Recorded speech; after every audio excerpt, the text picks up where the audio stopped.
we don't learn from experience. We learn from reflecting on experience. So for each of us, like when we're going through a harder period, to what degree can we create some space to feel into what the discomfort, the frustration, the anger, the sadness, and see if we can deepen our understanding of ourselves a little bit more, or maybe clarify, like, all right, what else could I try next time, tomorrow? Hey there, fellow seekers. Welcome to A Work in Purpose. If you're asking yourself, what is my purpose? Then this podcast is for you. I am Wing, your host. In each episode, I interview people who are living out their purpose. I share their stories and the insights they've learned on their journey, so you too can discover your purpose. This episode is the last of my 3-part series of interviews with career coaches. As you may have heard, earlier this year, I faced an unexpected layoff that threw me into the job searching roller coaster. In today's job market, it has been taking a lot longer to land a new role than I had ever expected. It has been 7 months. Now, you would imagine I would be freaking out with anxiety by now, but surprisingly, I'm still riding a wave of calmness and optimism. I admit, having savings I can draw on and not having kids to take care of definitely helps. But I think there's also something else protecting me from being overwhelmed by stress and anxiety. Something that is still helping me show up to interviews with positive energy. And that thing is balance. If you've lost your job, your career might understandably be at a low point right now. That is why it is even more important now to nurture all of the other dimensions of your life so that your life is balanced. You see, many of us fall into the trap of focusing exclusively on job searching while neglecting all other aspects of life. But here's the kicker. This imbalance creates more anxiety. You lose that essence of you. It creates that feeling of desperation that potential employers can sense. And that is a cycle that's tough to break. So once again, mastering balance is key. With balance, you can show up for your interviews as your best self, full of confidence and optimism. But that is easier said than done. So how do we reach that balance? Well, we're going to find out. Our special guest this episode is Peter Callahan. Peter is a certified leadership coach, a life coach, and a mindfulness teacher. Get ready to uncover practical actions you can take to infuse balance into your job search. We'll dive deep into the power of your core values and how you can use them as your secret sauce in the job market. We'll crack the code on crafting routines and intentional discipline to cultivate balance into your week. We'll also discuss how to recover from disappointments and so much more. As always, we'll also dive deep into Peter's own journey of discovering his life's purpose. So, fellow seekers, if you're ready to master balance and land your next role, this episode is for you. So, let's get started. Hello, Peter Callahan. So excited to have you on this podcast. Wonderful to be with you, Wing. Thank you so much for inviting me. So you and I, we first connected because I recently got laid off from my job and my company connected me to this life coaching service, and you happen to be my coach. So I'm very curious to hear, for people who recently got laid off or they're in like a job transitional period, what is one thing that you like to coach them to maybe adopt as a new mindset going through this phase? Yeah, new mindset.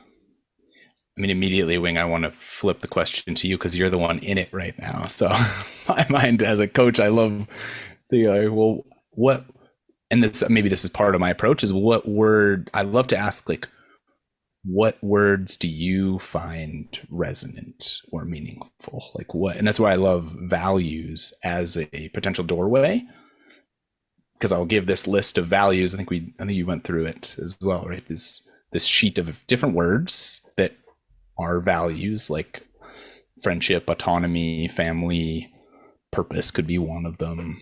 My top values are compassion, courage, curiosity. But ultimately, these are all values of each of ours to some degree, most likely, right? It's kind of this idea we all have the same underlying needs. We just go about meeting them in very different ways. Red, blue, whatever religion you are, like we're all still the same type of, we're still the same species trying to meet these same needs. So anyway, I just love to really check in and ask, based on what you've been through so far in life and based on who you are right now, maybe the term ideal state comes to mind. It's like, what would an ideal state for you be? If we can do our best to let go of the fears and the constraints and like the reality that can come up of living in this crazy world that we do today, what would you want to spend time and energy doing?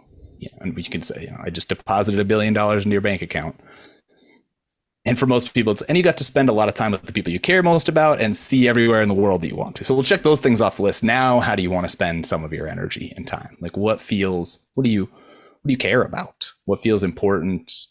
Or what are you uncomfortable about in the world? There's plenty of things to choose from. Like what might be meaningful for you to put some energy into helping or serving or being a support in. So maybe I added a few in there, Wing, but does that make sense? Yes. So it sounds like the first thing that you try to coach them, the people who are going through a job transitional period, is to figure out what their ideal state is based on their values. Yes. Right. Yeah. And can I ask, just out of curiosity, because I know, there's been ups and downs for you. We've been on some of this journey together, but just what have you found helpful or useful so far as you're still in it right now? I think for me, this experience of re-identifying with my ideal state and values helped me rediscover my purpose, and especially the meaning with this podcast. I think having this, in addition to the whole job search process, gave me an outlet to grow in ways that is not very energy draining and very egocentric in terms of like, oh, does this employer like me or not? Am I putting my best feet forward? So this kind of helps ground me to realize the bigger picture and not get so bogged down by any like disappointing updates from a potential employer. So for me, that was helpful. But I'm curious to hear you expand on, for I guess most clients, most people, they might not have a podcast like this as an outlet. So they might probably just be going from, oh, I just lost my job. I got to find a new job as soon as possible. So I'd just like to hear more about your approach. Yeah. On what people going through that stage should consider before they immediately dive into the job search process. Absolutely. Yeah. Thank you. Thank you for sharing. I really appreciate it. Yeah. I've used the word outlet, which I think can be a really useful word. Something, and I think of this as creative, right? We're sort of co-creating in the moment as we have the conversation, and then you get to go on the back end and create something that then you put out into the world. And we both talked about with our podcast, like the ego part and like, oh, I really want people to like it and to follow and to subscribe. And that's okay. And yet we don't have to cling on to that as giving us worth, right? So just a name, like it's really, the ego will come up, it's there, and that's okay. And it's like, how can we work with it in those moments? Because I know that's something that's held me back in the past from being creative, or like, well, if I don't do it all the way, or if it's not perfect, right, is why this Gifts of Imperfection book was really helpful for me early on. Like, oh yeah, not being perfect has a lot of value to it.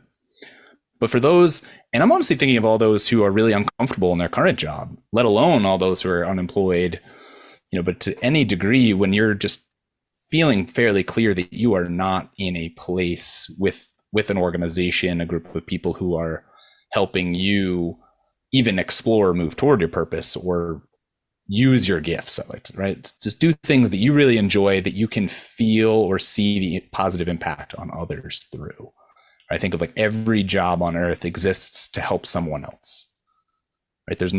Work is inherently to help others, unless we're just collecting our own food and eating it and going the same thing, right? And so I think there's so much value in whether you are really busy and back-to-back meetings, you've got a family to care for and have almost no space, and there's a lot of clients that come to mind in that position, or others like yourself who maybe have some more space but feel guilty if you spend any time doing anything other than job searching, but none of us can spend 8 hours a day filling out applications and writing cover letters. I don't think that's productive or sustainable. And so one of the invitations that comes up most strongly here for me, Wing, is to find to experiment, to use your discomfort.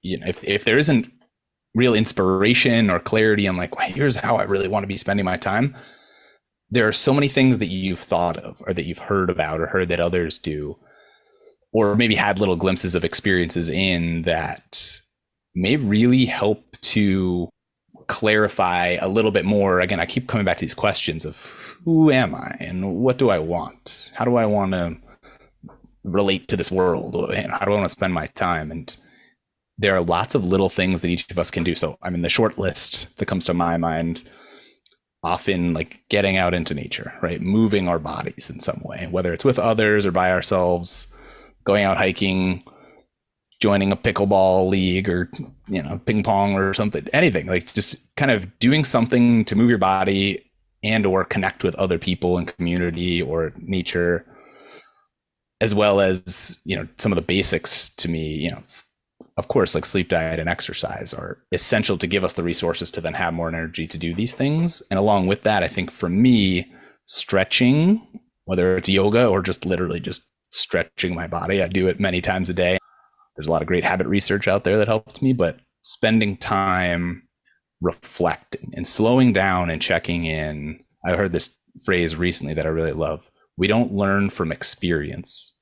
We learn from reflecting on experience.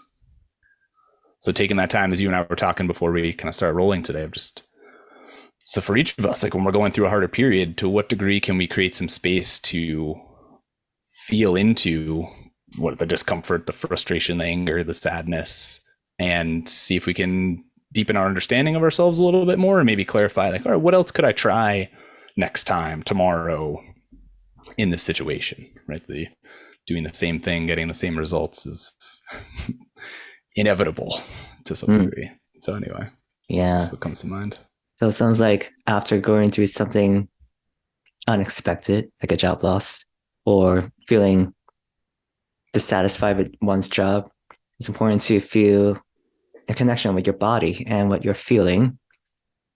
And what would you say would be the goal of that? Like, what should they take after understanding what they're feeling and going through the discomfort? How should someone step forward from that state? Yeah, thank you. It's great. It's like the practical. So like I'm just thinking of whatever arises when you slow down and check in. And often it's really uncomfortable just to name. Like this is when fear can come up, or our sort of limiting beliefs, you know, I'm not good enough, I'm not worthy, things that most of us are carrying around to some degree. I think being able to just acknowledge that we're doing our best.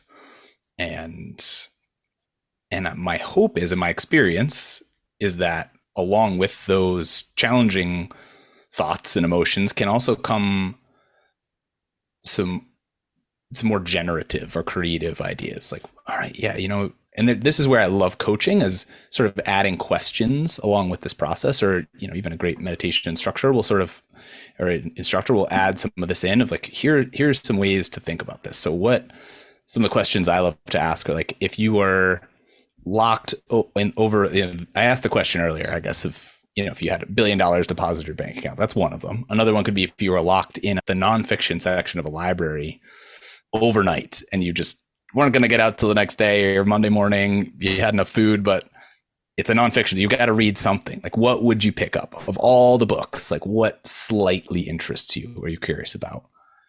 So having reflections on like, all right, where am I called? The other one that I really love, Wing, is if you were the same you, but you were put 15,000 years ago, or even today, but there's very few, into an indigenous community, into a small village or a small tribe, no technology, just really basic, but it's still the same you, human being, with the same inclinations, desires, strengths, challenges. How might you contribute to that community? What would you potentially offer up as your role, or how you could be of service to others? I just find that one really interesting too, to just explore like, oh yeah, what if I strip some of this down? There's only so many roles in a basic society, right? Like obviously you could be a hunter or a gatherer, a cook of food, you could be caring for children or the elderly. You could be, for me, I feel, some degree of like holding that responsibility of leading and, potentially sort of helping to facilitate rituals and spiritual practice to some degree.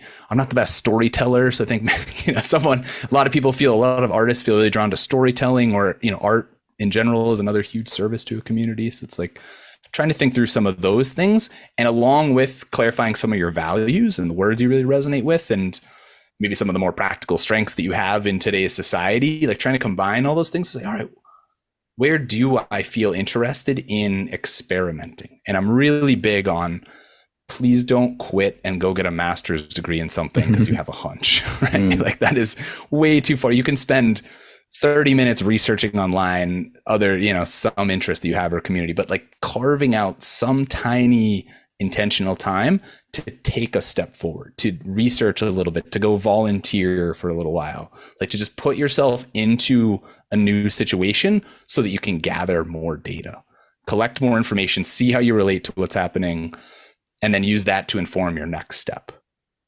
And it's just this, how do we continue to take care of ourselves well enough so that we can keep experimenting and keep trying, because it can be exhausting. The conditioning we have can really wear us out. So it sounds like after doing these sort of exercises, figuring out what sort of role someone would take in one of those indigenous villages, and after someone identifies some of their values, how should someone go about like setting up like some goals for themselves and get closer to them within the context of having these like stressors and pressure to like, oh gosh, I'm unemployed, must find a new job as soon as possible. And there's all these expectations that you have to find a job immediately, for financial reasons, and also because everyone else is doing it too, So, yeah, what would you say to that? The first thing that comes to mind, Wing, is listen to yourself and trust yourself. There's so many things that we could do, right? That could be useful, that could be productive, and yet it's all uncertain. So the first thing that comes to my mind anyway is just, again, slowing down and asking, what do I really believe is the most important thing that I can do? Not what should I do, what do I have to do in order to be successful, to make the money I need, whatever it is. Like, what do I really want to do? And that question can be a little tricky, the want to do, because the shoulds and the have tos get filtered in there. But again, if you start with this ideal state, like, well, I really, want to make my way up in a leadership role in this industry, or like I want to find a way to bring my art to the world and earn enough money just doing that. Like, okay, that is what you want. You don't have to get there tomorrow. The next step doesn't mean jumping into that necessarily. But what do you think? So backing off of that ideal state, like what could be a step that has the potential to move in that direction? And again, just listening and asking yourself, like, all right, I don't know if this will be it, but I feel called to take this step. I really want to do this thing. And it doesn't always feel like it's probably the absolute most effective use of my time. So just taking a tiny step toward these things, again, to collect a little bit more data, rather than feeling like you have to be really clear and fully dive into something next. So let's say someone's listening right now and they're all frazzled because of what they're going through in terms of maybe being laid off or whatever. What would you want them to do once they kind of explore and experiment it and identify some stuff that they enjoy and can see a connection with, but it's not really directly connected to a potential profession? How can they align the two to move forward? Yes. Yeah, part of me is just thinking of prioritizing right now, Wing. right? Mm-hmm. Getting really clear on what's really important in my life. Like, and maybe to some degree ranking those, or like, all right, well, I really, yeah, I mean, for myself, it's tricky. It's tricky because we have many priorities, just like we have many values, and it's hard to. This is why we love the term balance, right? It's hard to balance all these things at once. Like, I want to feel fulfilled, and I want my bank account to not be empty.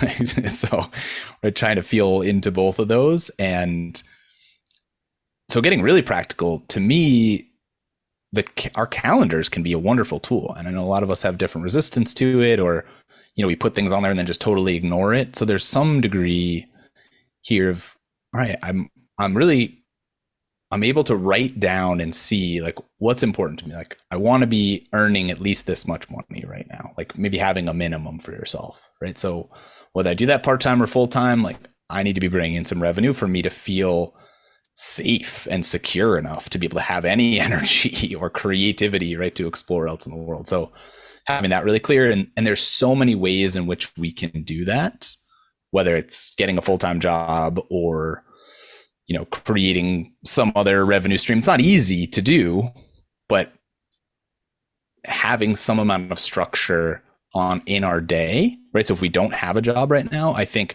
setting up as best we can a consistent routine and schedule so that we can sort of make these commitments and do our best to keep them for ourselves. Like, I really do believe in like getting up in the morning, the whole make your bed, brush your teeth, make your bed, get dressed. You can still wear sweatpants, right? We're still whatever, but like do whatever it takes for you to feel an energy of like transition. Like, okay, now I'm on to this thing. And I said for 1 hour, I'm going to spend some time doing this. And what I love about the calendar is, this relaxed discipline is the term I really like. So we don't have to be completely rigid and just push through every single moment. And yet, so we can be relaxed. And yet if we don't have any discipline, any consistency or grit, then it's going to be really hard to move things forward, right? Just like on a long hike or getting a degree, like, those things could feel really far away, but all we do is one step at a time, right? One paper at a time, one class at a time. We can move towards something. So the same thing can apply on a short scale in our days. Like, all right, I don't know how this week is going to go, but I'm going to spend at least these 2 hours every morning looking at postings. And then I'm going to spend 1 hour going out for a hike. And then I'm spend another hour reaching out to friends. This is something I haven't mentioned enough. Connecting with other human beings who, I know or like and trust, and feeling that serotonin, oxytocin release of connecting with other human beings, feeling seen and heard to some degree. A coach can do this to some degree. I think it's really important to have different needs met by different humans in our lives, and acknowledging how challenging this is. Many of us have nowhere near the friendship network that would be beneficial. It can be really challenging these days. So just acknowledging how hard that is. I'm not perfect at it either. And yet I do have on my calendar a 1 hour block every week that just says proactive connecting. And if I don't do it in that hour that I have it, I move it to a different time. I have this term with friends that I say, yeah, let's play some non-judgmental phone tag. We could not answer each other for weeks, and we're trusting we're each doing our best to make time. And we don't, I think there was a New York Times article, the 8-minute phone call. Like, we don't have to spend an hour catching up every time we chat, even though we're not connecting as often as maybe we'd like to because we love talking to each other, but we can each find 5 minutes or 10 minutes or 8 minutes, to just check in. So those are a few of those things of like some amount of consistency and discipline, while also being honest with ourselves and taking care of ourselves. Like, all right, if it doesn't make sense right now, can I move this on my calendar to another spot? And this is why I work with a lot of people on like having that relationship to ourselves, to be honest with ourselves about like, is this actually something I want to do? Or is this a should that I'm putting on my calendar, but I'm never actually doing because I can't connect to why I actually want to do it, or why I believe it will be beneficial or help me get what I want. Mm-hmm.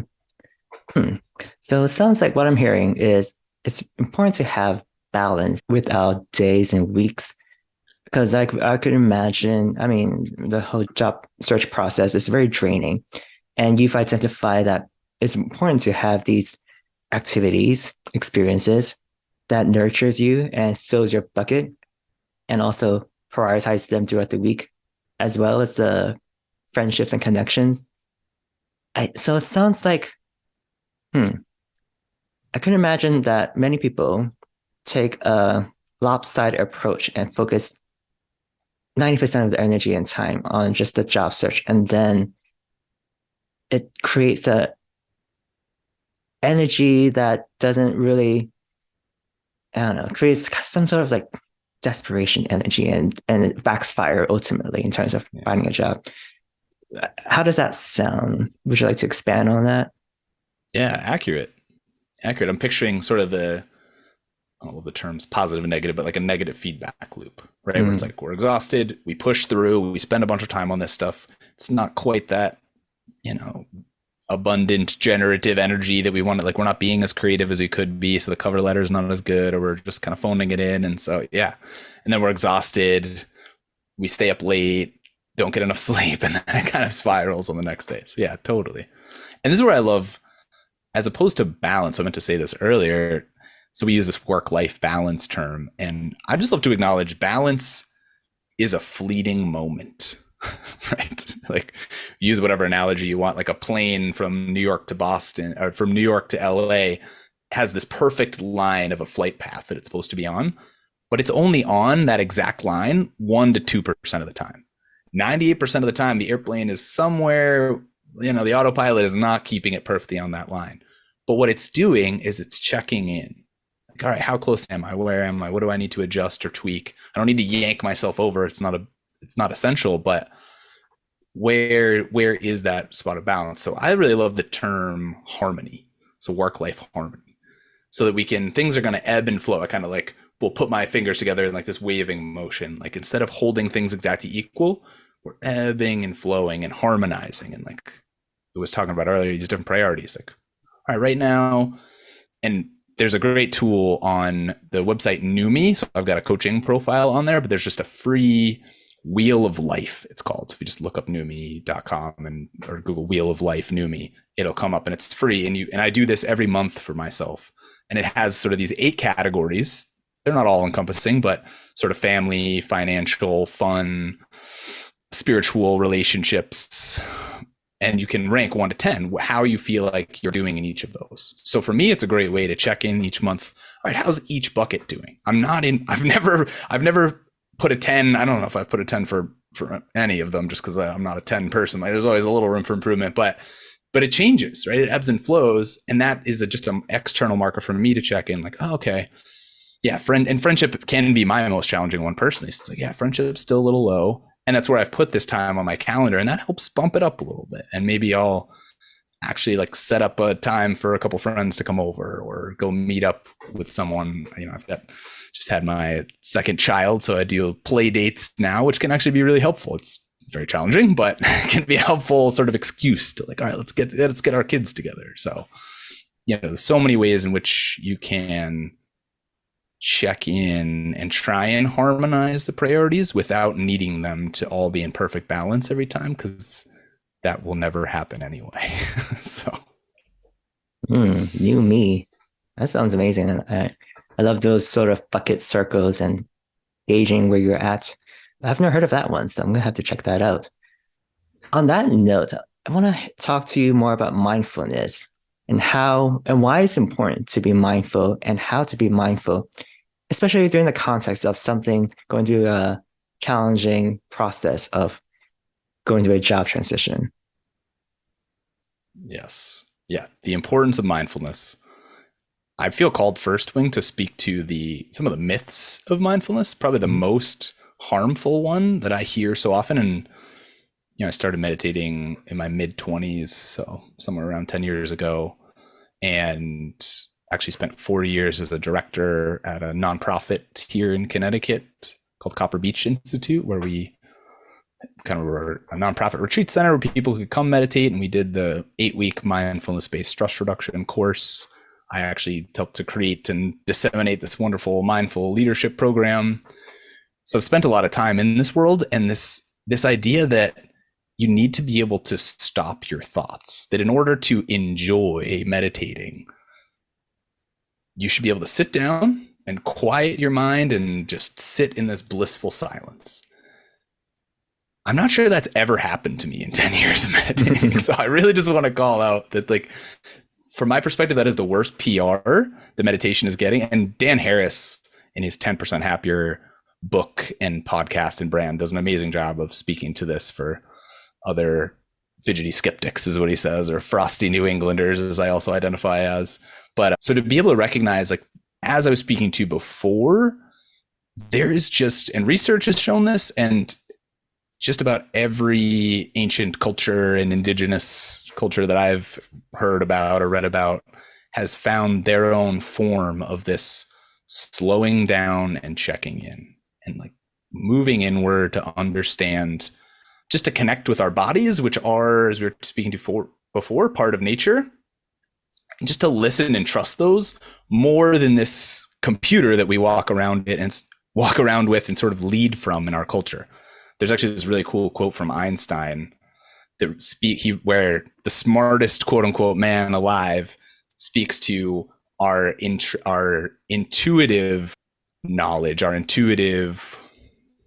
Now I'm forgetting actually how he phrases it, but basically he spoke to the brain is a servant. It's here to just back up our heart and our body and our intuition, which has the much more comprehensive knowledge set. And the brain is just a computer to run things through, but ultimately making decisions from our gut or our heart is much more likely to guide us usefully. And for me, I've just felt very disconnected from any sense of my intuition, what my values were, what authenticity looks like for me, until I started to slow down and just take some time to not turn off my mind. Again, that's never happened, but to actually slow down and just witness it a little bit and to pay attention to what thoughts come up for me and how I'm relating to the world, and starting to learn that we're filtering everything that happens through our own perception of it. So there's inherently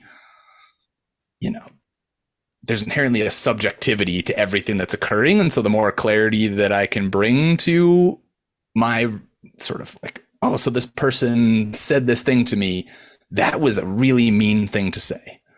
Well, actually, I think their intentions were pretty good. And just based on what I've been through and how I interpreted it, it hurt me. I took it kind of rough, but that wasn't actually their intention. And that's sort of what I've discovered as someone who can get really judgmental and frustrated at others' words and behaviors, that so much of it is based on nature, nurture, who I've become in the world and how I interpret things. And that just creates so much space for me to be curious, to slow down and check in first with myself, but then with other human beings, and create more space.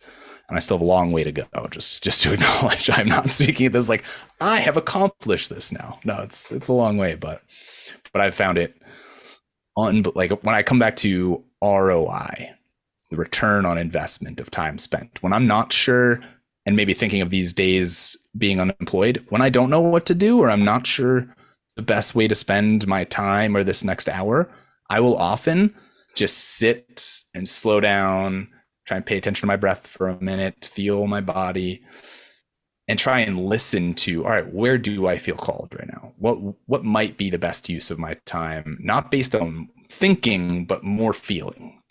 Again, I'm really still working on this wing, but I find it extremely valuable. And then whatever decision I make, I tend to have less regret, even if it doesn't go well, because I know, well, I really did do my best to try and discern the best way to use this time. And like, maybe it went well, maybe it didn't, but it seems to usually give me the best chance of feeling good about the way I spent my time either way. So let's go back to the topic of mindfulness and how that can be applied to someone who is going through a tough time during this job transitional period, maybe for specific steps of a job search, like interviewing, for example. What are some practical ways people can apply mindfulness to this process? Applying mindfulness. Yes, the other word that's coming to mind is bringing intention into what we're doing. Right? So rather than allowing our previous thought patterns, emotional patterns, and behaviors, just allowing those to keep replaying themselves, again, slowing down enough so that we can bring some intention into, first of all, how's it working? Like, how is this going for me? To me, that's a big part of my coaching, is doing my absolute best to bring as little judgment as possible. I'd say non-judgment. Still working on that. It happens a little bit in my mind, but I'm able to let it go pretty quickly. But just this normal concern when preparing for an interview of, I wonder what they'll think of me. I want people to really like me. And the really challenging reality that we have very little control as to whether or not this person likes us, because we don't know how they think and feel, right? As we get to know someone, our potential skillfulness in that grows to some degree, but we still never quite know, right? It's the value of feedback and really trusting open relationships and psychological safety we talk about in leadership in the workplace. Like, oh, I feel safe to let you know when something bugs me, and then you trust me that if I'm not saying that, then I'm actually with you, that I'm being sincere. So anyway, being able to notice, and as we're preparing for an interview, what thoughts are coming up for me? In what moments do I feel my heart clenching, maybe my chest tightening up, palms getting sweaty? What are my fears or concerns? What am I worried about? And how can I actually sort of allow myself to face those, to see them? And what I love is to understand, like, this is a part of me. This kind of goes into internal family systems therapy a little bit, IFS, also known as kind of parts work.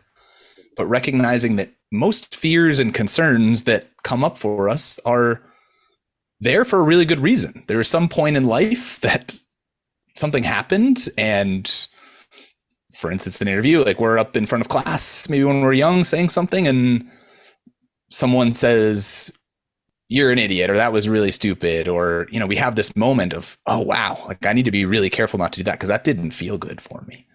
So that then carries forward into our now job interview. It's like, oh man, I really want to make sure I don't say any, like put my foot in my mouth and say something that really makes this person think poorly of me.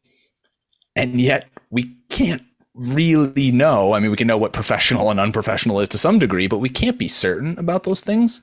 So there's this balance of preparing and trying to be as skillful as we can in the stories that we're going to tell, the language that we're going to use, you know, what we're going to speak to, and doing our best to acknowledge these fears and sort of let them move through and metabolize as much as we're able to, so that we can free ourselves up to be as relaxed and genuine as will be helpful. Because my belief is that we're most likely to connect with each other, to feel a sense of trust, when it feels like this person is being real and being themselves.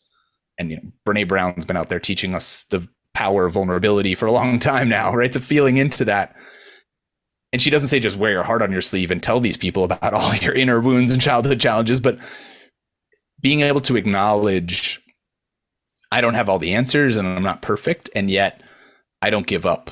And I care really deeply about this work that this organization does, and it would be really meaningful for me to contribute into that. And this is why. And I've had some of these challenges that have led me to this conviction of who I am and what matters to me. And you don't have to go that deep, obviously, but that's sort of where bringing a level of awareness to our own fears and our own desires, or what we care about, I think it can help us bring a different level of realness to an interview. And what I often, when I'm working with people on this, what I often say is, if it feels really good and you were really honest and real, and were able to describe what you love to do and what you don't really like to do and who you are, and you don't get the job, that is an absolute gift, because you were authentic and real, just like on a date. Like if you're your whole self on a date and the person doesn't want to go on a second date, that is wonderful. It sucks if you loved the company or that person was the most beautiful human you've sat across from, and yet it most likely was not the situation for you, because you were showing as much of yourself as you could in that moment and it just wasn't resonating. And that can hurt.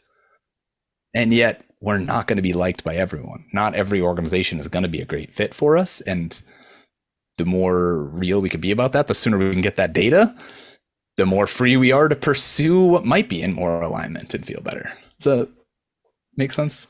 Yeah, I want to expand on that and ask more about how disappointment is inevitable during the job search process. So, what do you advise your clients?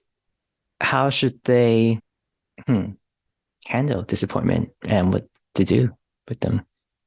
Yeah, I know we were talking about this a little bit earlier, and the very first thing that comes to mind, Wing, feel the disappointment. This is one of these paradoxes of mindfulness, I think.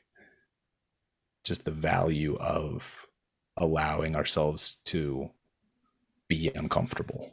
One of the cliches is get comfortable being uncomfortable. I don't know if that's too much of a paradox for me ultimately, but to be able to accept discomfort for a little while. There's this great show on Apple TV that everyone's been recommending to me, so I finally started the other night, Shrinking, about sort of therapists. Got Harrison Ford and I forget the other actors in there, but anyway, there's this practice that actually the Harrison Ford is their therapist recommends, is setting a timer and taking 15 minutes a day to grieve. It's for people who have lost someone in their lives. So actually just setting aside time, maybe this goes back to the calendar recommendation or just, phone reminders, but like allowing ourselves to be disappointed for a whole bunch of reasons. One, to just allow that emotion to move through. And I think you and I talked about movement earlier too, right? Just allowing your body to move, whether dancing or yelling or shaking or running or something, but just allowing those emotions to move through and feeling them, both so they can move through. And then also for this added awareness of, oh, okay, so this didn't feel good to me. Of course it didn't. What's underlying that? I'm curious to hear more about you and your story and your purpose.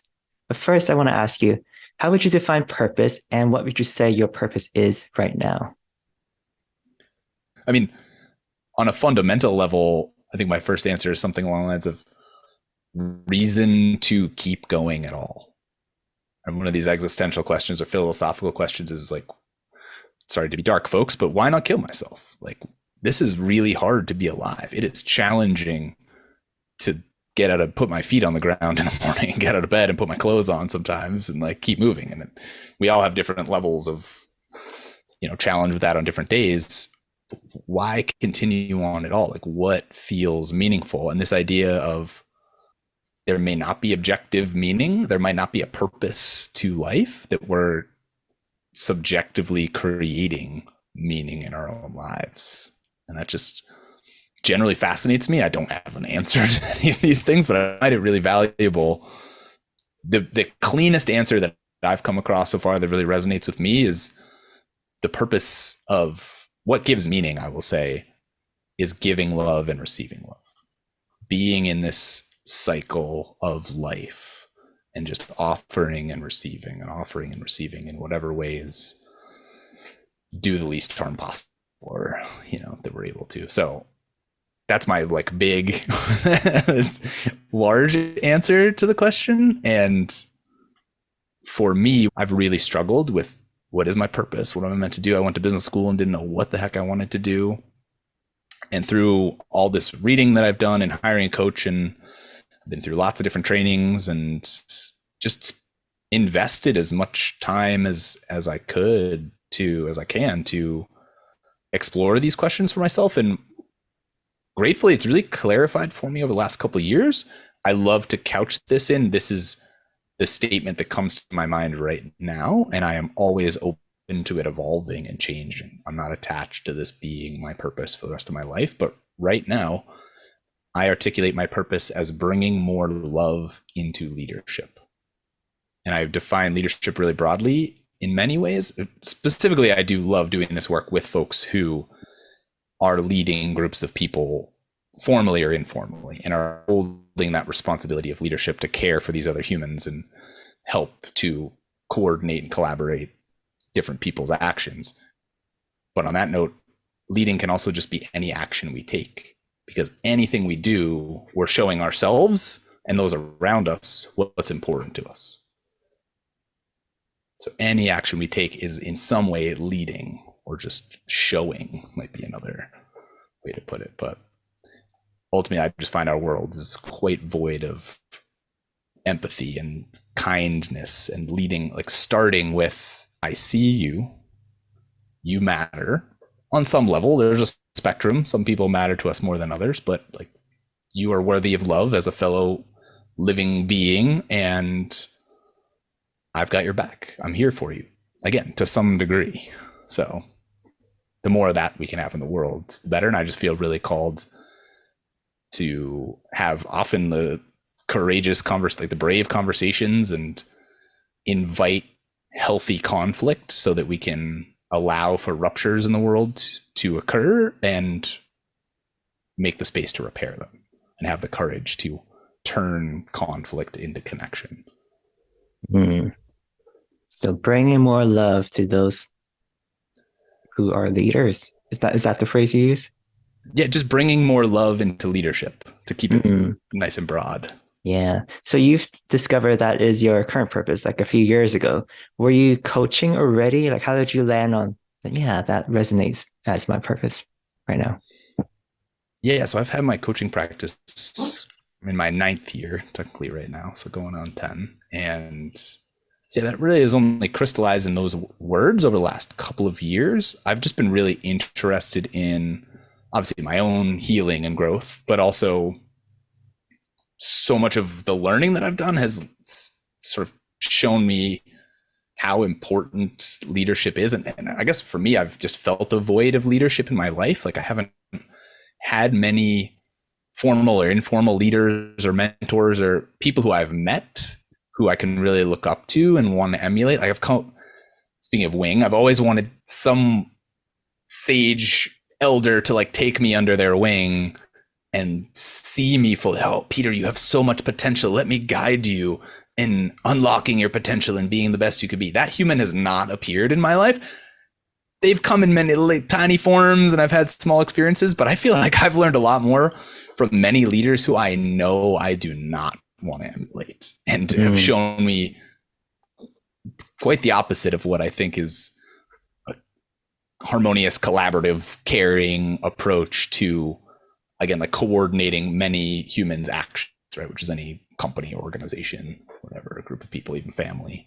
So it's been all this learning, and I've done I've kind of done 4-year-long leadership programs. I say one of them is my coach training, but I just spent a lot of time immersing myself in this world of leadership and understanding it. And I've had some leadership roles, but I really am excited to, once my kids are a little bit older, take on a more formal full-time leadership role. And in the meantime, I just love helping other leaders to do all the work we've been talking about, get to know themselves better, and help to create more collaboration and shared purpose amongst other groups of people. I'm really curious about what you just said about how you felt like there is a void of leadership in your life that you can look up to, who can mentor you. So in a way, you've decided to create these sort of leaders that were missing in your life, right? Yes. But like, how did you come to the realization that you could be the one to create these leaders that you are craving yourself growing up? It's been a journey. Thank you. That's a great question. I haven't thought about it in that way. What I think has really helped me is this idea of not having to have all the answers. Like, there's a Buddhist term of I don't know mind. And I think it's one of the most powerful phrases we have as leaders. I don't know, and I believe that we can get through this together, or I believe in you.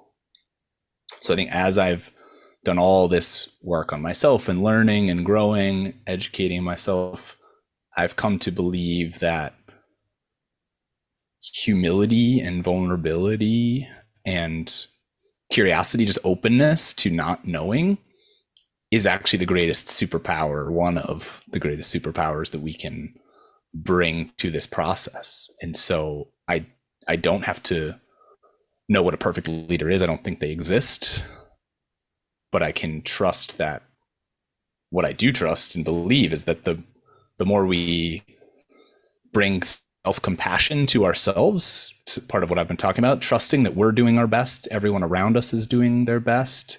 None of us has to have all the answers, and yet our fundamental human nature is to care for and support each other, because in nature, when we were indigenous tribes and hunter gatherers, if we didn't trust each other and believe we had each other's backs, being alone was death, like dying. So showing each other, hey, no matter what happens, I'm here for you, to me is the most important fundamental thing we can do.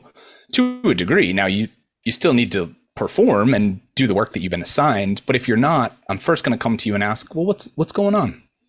My two favorite leadership questions: how are you doing? What do you need? What and how are these great ways to, or flip it, like, what are you working on and how can I help? And all right, so these are the expectations that we've set out, which most leaders and companies are terrible at as well. Really clear expectations written out so that we can actually check our work against what we've agreed to do. But then if we're not, like, okay, what's going on? What can we try to move you toward that? And if we're not moving toward that, we're going to need to find some other role for you or part ways amicably. I wish you well, and this is the stuff that needs to get done here that you agreed to. I'm sorry it's not working out. But this idea that we'd never have to be against each other. We can always be for each other, even if we need to renegotiate, change something that's not working. That's okay. We can do that with love and caring rather than frustration, anger, blame, judgment. It's part of the turning conflict into connection concept that I just love. Okay, great. I'm curious. So I have a question about stepping out of your comfort zone and overcoming this sort of imposter syndrome. So based on your experience, having not have like a mentor leader growing up to guide you, to stepping into someone who is training the future leaders that are more empathetic and conscious and things like that. Was there like a process that you had to go through yourself to step into what you're doing now? I'm sure during the beginning, you probably were thinking, oh, who am I to train these leaders? I've never had them myself. So like, what was that like for you? And what sort of advice do you give someone who are kind of having those same questions about things like that? Yeah, thank you. And it's a great question. Imposter syndrome is real for sure. And from what I've learned and read and experienced, like, we all have it to some degree. And there's a degree of humility in it that I think can be useful right up until it's not, and it's holding us back from being brave, right? And trying new things and putting ourselves out there. So I love this idea that the only difference between an expert and a novice is the expert knows that we're all winging it. So no one has all the answers. No one knows exactly what to do. And ultimately, especially when it comes to training and just public speaking in general and offering things to each other, we can't know what's going to work best for other people. So to me, having that sense of humility, and I will say earlier on in my journey, and continues now, a little less frequent, but still, like, getting some really tough feedback has been a big part of it for me. Cool. Well, on that note, I think it's time to move on to our lightning round. Ready? Excellent. I've been excited. Yes, I have no idea what you're going to ask, so try and stay real with you. These are pretty easy. What's one thing you like to do to relax?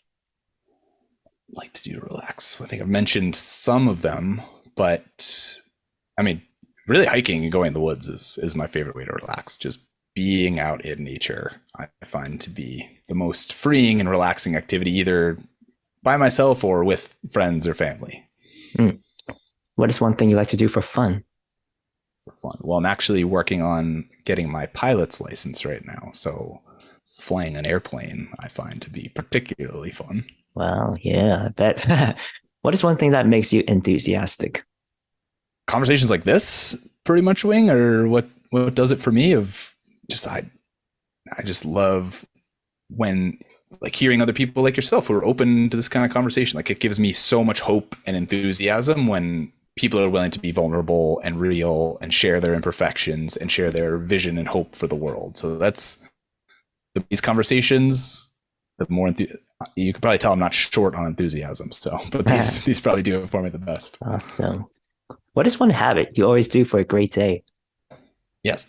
I mean, it's a little tricky as a parent now, especially with a newborn. All of our habits and things have just changed, but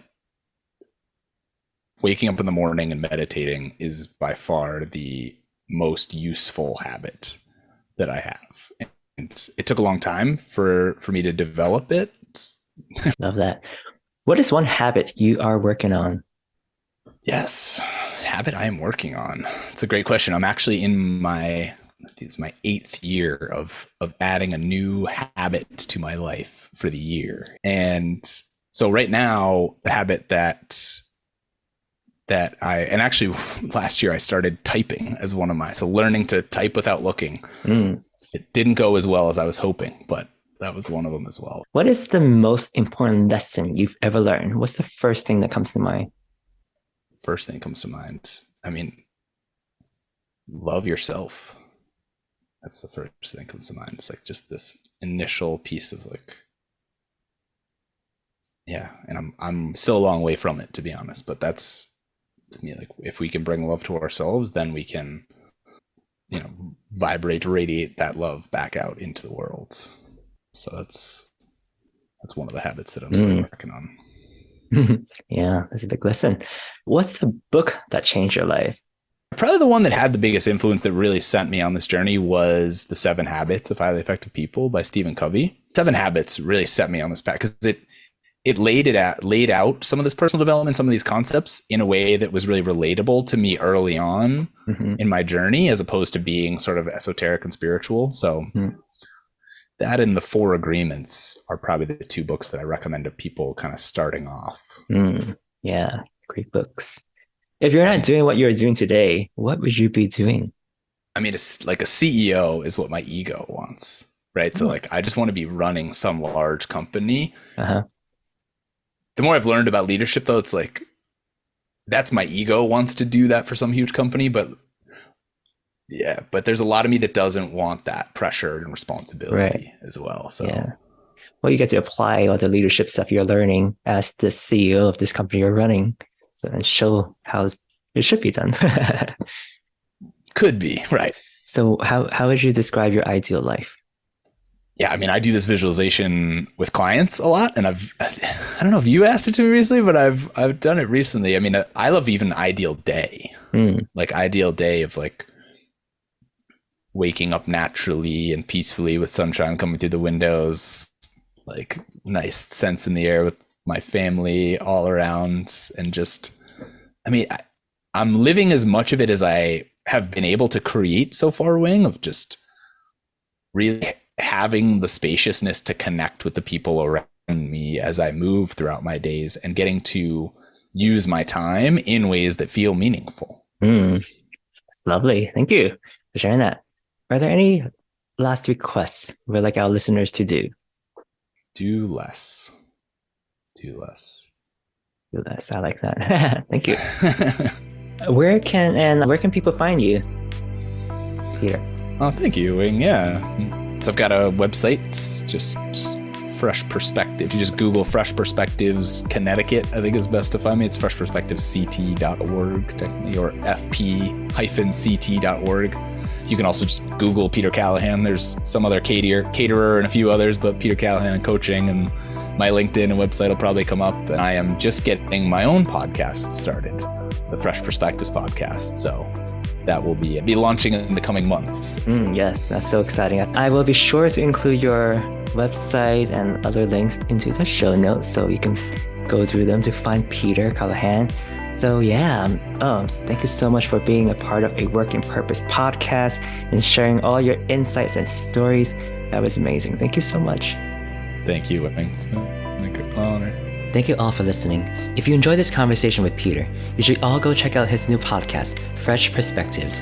It's now out and is super insightful and inspiring. You can find a link in the show notes. Also, if you know someone who's having a tough time job searching, send them this episode. I would also really appreciate it if you could give this podcast a 5-star review. All right, fellow seekers, that's it for this episode. I'm sending you lots of love and joy. Take care.